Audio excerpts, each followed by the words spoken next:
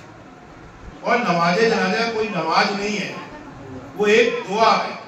نماز میں رکوع ہوتی ہے، سجود ہوتا ہے، قاعدہ ہوتا ہے، جلسہ ہوتا ہے، تو اس کو نماز کہتے ہیں. یہ ایک دعا ہے. تو اس دعا کو پورے شہر میں اگر ایک آدمی نے پڑھ لیا یہ فرض کفایہ ہے. اگر ایک نے پڑھ لیا سب کے اوپر سے وہ خلاصی ہو گیا. کوئی ضروری نہیں سب کوئی پڑھے. اور آپ اس کے بیٹے ہو اور آپ وہاں تک نہیں پہنچے، آپ اس جگہ شہر تک دور ہو، ودیش میں ہو، تو آپ کو اسی ودیش میں اسی شہر میں کھڑے ہو کر قبلہ منہ کر کے اور نیت کر لینا چاہیے اور نماز جنازہ ادا کرنا. تو نماز جنازہ 1,00,000 دفعہ ہو سکتی ہے، 1,000 آدمی بار بار پڑھا سکتے ہیں، اور ایک آدمی نے پڑھا لیا تو کافی ہو گئی. اب دور ایسا ہے بہت جگہ بہت کنٹر پتی چل رہی، تو اس کے لیے ایک یہ صلاح ہے کہ آپ اپنے میت کو نہلاؤ، کفن پہناؤ اور وہیں سامنے رکھ کے کھڑے ہو کے نماز جنازہ پڑھ لو. اب جس کو چاہے وہ پڑھاتا رہے، اسے کوئی فرق نہیں. آپ نے پڑھا دی نا، اب اس کی نماز جنازہ ہو گئی. اب بسی والے بولے ہم پڑھائیں گے، بھیا پڑھاتے ہیں. اور نماز کی کوئی گنتی نہیں، اور ایک نے پڑھا دیا تو سب کی نماز ہو گئی. درود شریف پڑھیے. اللہم صلی علی محمد وآل محمد وعجل فرج. تو اس کے لیے کیا آج آپ نے سنا کہ ہم نہیں کہہ رہے، رسول کہہ رہے ہیں کہ تم گمراہ ہو. جو رسول کہتے ہیں یہ ہمارا ہے. اب اس کے اوپر غور و فکر کرنا، اور ضروری نہیں کہ پورے قرآن کا پڑھ لو.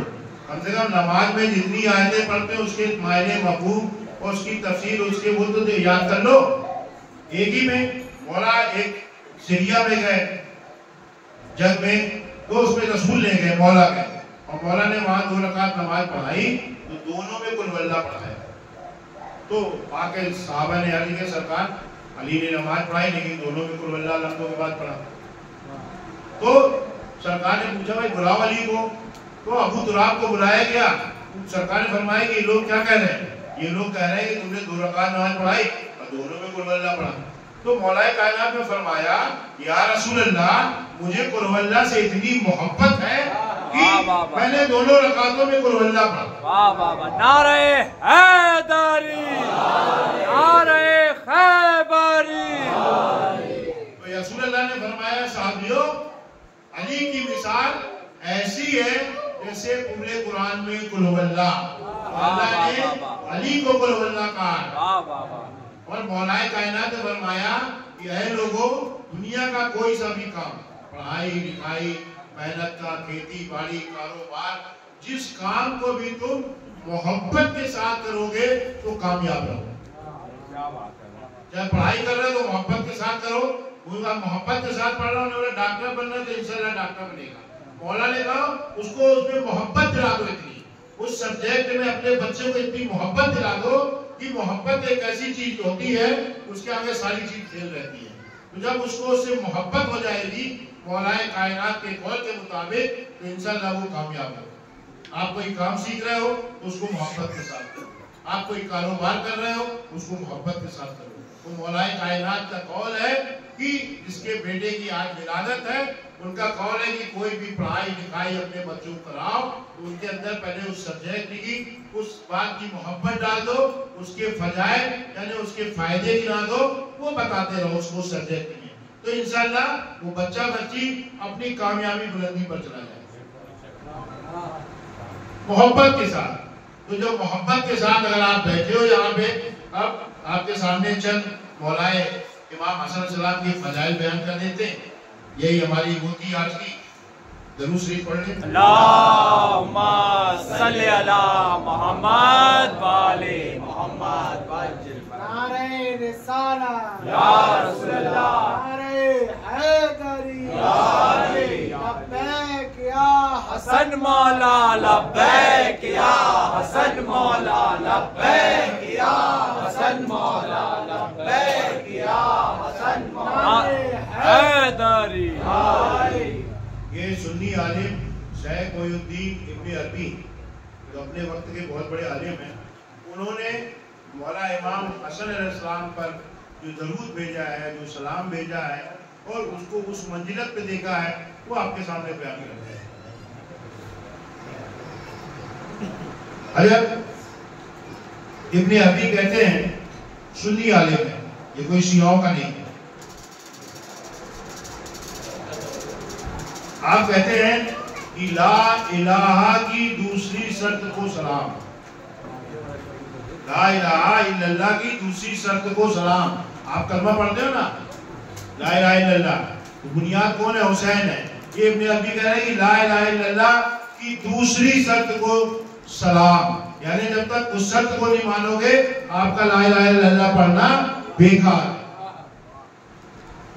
پہلے لا الہ الا اللہ کی دوسری شرط پر سلام، جبکہ امام حسن علیہ السلام کا چوتھا نمبر ہے۔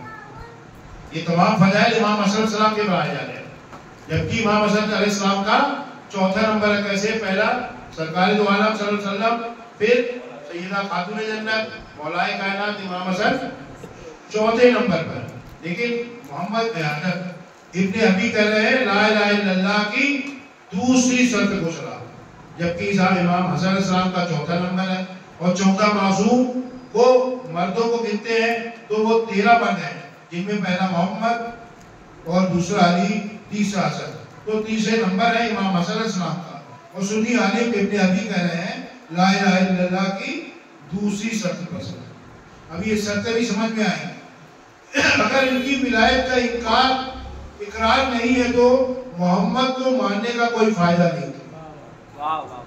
اگر ان کی ولایت کا اقرار نہیں کرتے تو محمد صلی اللہ علیہ وسلم کے ماننے کا کوئی فائدہ نہیں۔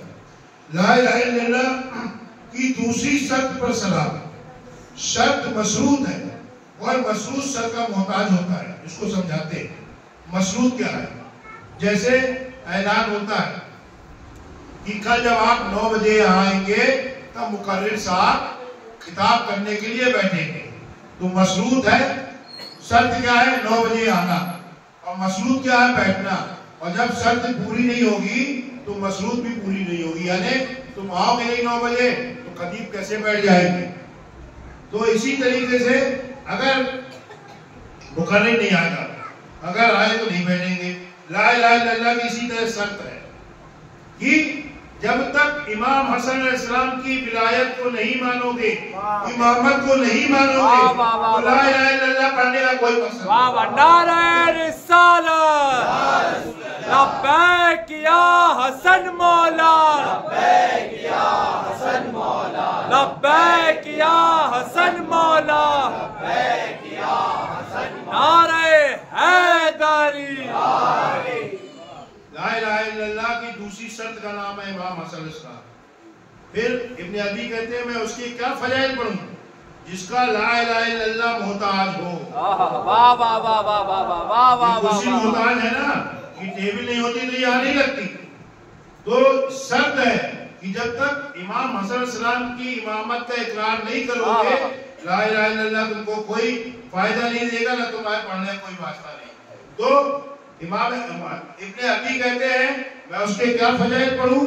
جس کا لا الہ الا اللہ محتاج ہو۔ اچھے سے سننا بھائی، اس میں انہوں نے اللہ کو نہیں کہا کہ اللہ محتاج ہے، اس کو کہا لا الہ الا اللہ، کلمہ طیبہ کو کہا کہ کلمہ طیبہ محتاج ہے امام حسن علیہ السلام کا، یعنی کلام محتاج ہے ان کا۔ یہ اللہ خود قرآن میں فرمانا، سورہ ابراہیم میں اللہ فرماتا ہے آیت نمبر 24، اللہ کہہ رہا ہے، اس کو آپ نے امیر حمزہ صاحب نے اس کو بہت 10 دن تک سمجھایا، یہ وہ آیت ہے۔ أَلَمْ تَرَ كَيْفَ ضَرَبَ اللَّهُ مَثَلًا كَلِمَةً طَيِّبَةً كَشَجَرَةٍ طَيِّبَةٍ أَصْلُهَا ثَابِتٌ وَفَرْعُهَا فِي السَّمَاءِ۔ اے محبوب کیا تم نے نہ دیکھا اللہ نے کیسی مثال بیان کی؟